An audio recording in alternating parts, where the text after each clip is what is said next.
Hi, and welcome to bcghosttowns.com. My name is John Mitchell, and today we're going to look at the smallest historic park in British Columbia, the site of Blessing's murder.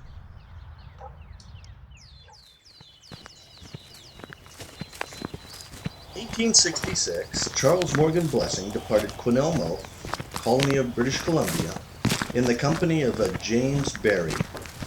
Blessing didn't really feel comfortable with James, but he allayed his fears and decided to go on foot with him as far as Van Winkle. He would have preferred his usual traveling partner, a gentleman by the name of Moses, who was to become the famous barber of Barkerville, but unfortunately Moses was delayed back in Quesnel. It was a decision that was going to cost him.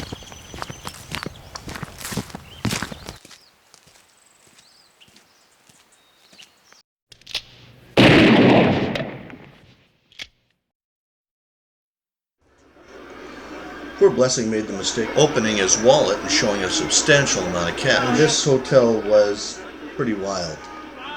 The Occidental had a reputation for being one of the finest hotels in Quesnel, but that didn't take away from the seediness of the bar. It was here that James Barrie not only saw the amount of money, but decided that he might travel with Blessing. It was between Cottonwood House and Van Winkle that James Barrie lured poor Blessing off the trail and ended the poor man's trip forever.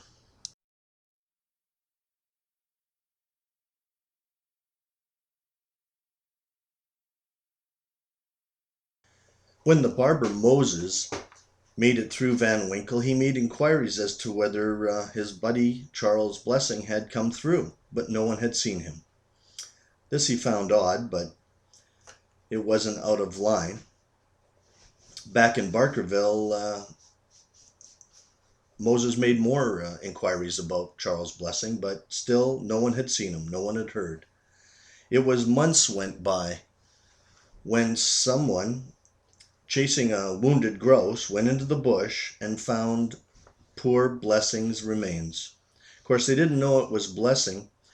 The Caribou Sentinel put in an article that a body had been found.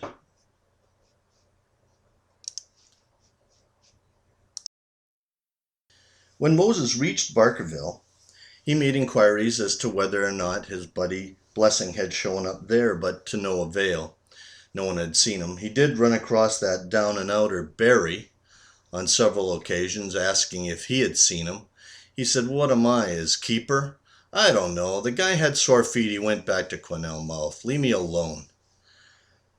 But the crazy thing about James Barrie is that no longer does he look like a down-and-outer. He's sporting new clothing, and he's got a reputation for being quite the dancer with the Hurdies.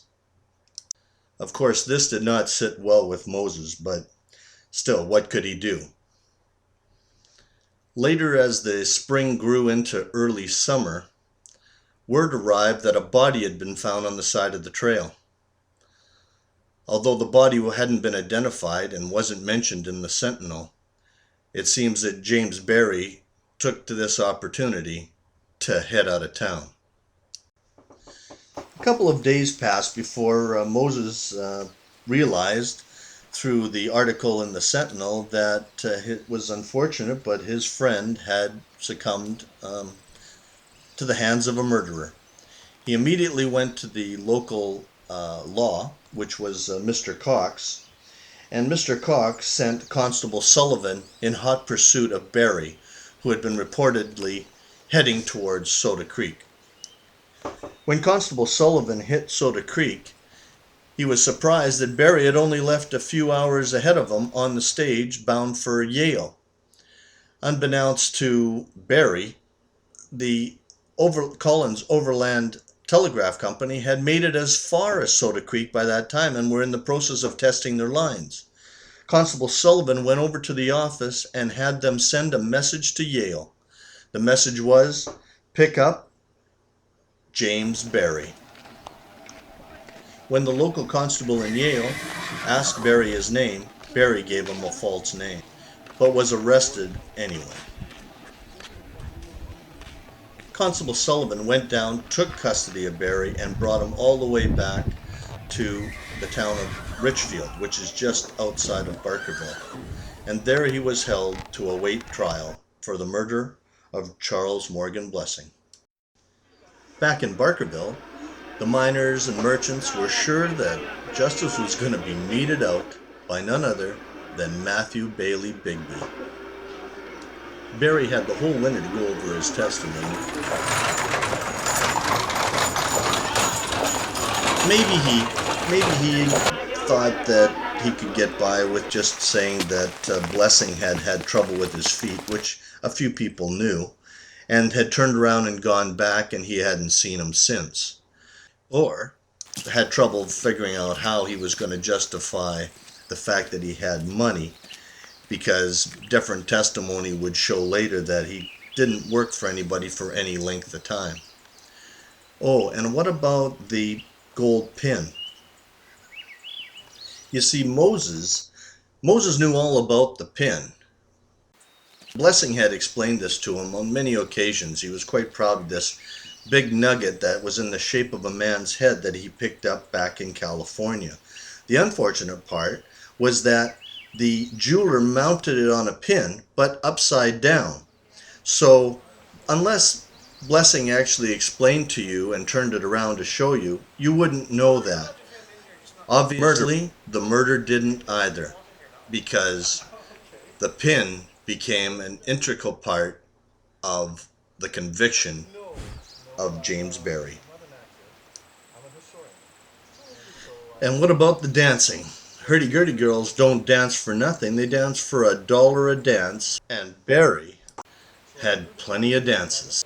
The jury listened to the testimony, weighed the merit of the evidence, and after a short deliberation, convicted James Barry of the murder of Charles Morgan Blessing.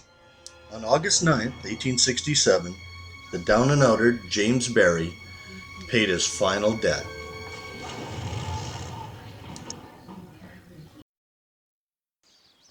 After the execution, the murderer Barry was taken up the hill behind the Richfield courthouse and interned in an unmarked grave, and today just a small depression in the ground marks the resting place of this villainous murderer. From his Barkerville barbershop, Delaney Moses never forgot his friend Charles Morgan Blessing, and with the help of people that he contacted, an amount of money was raised by the miners and merchants to place a headstone and a small picket fence around the grave. And today, the smallest provincial park in British Columbia can be visited by yourself and found just a short bit up the road from Cottonwood House, British Columbia.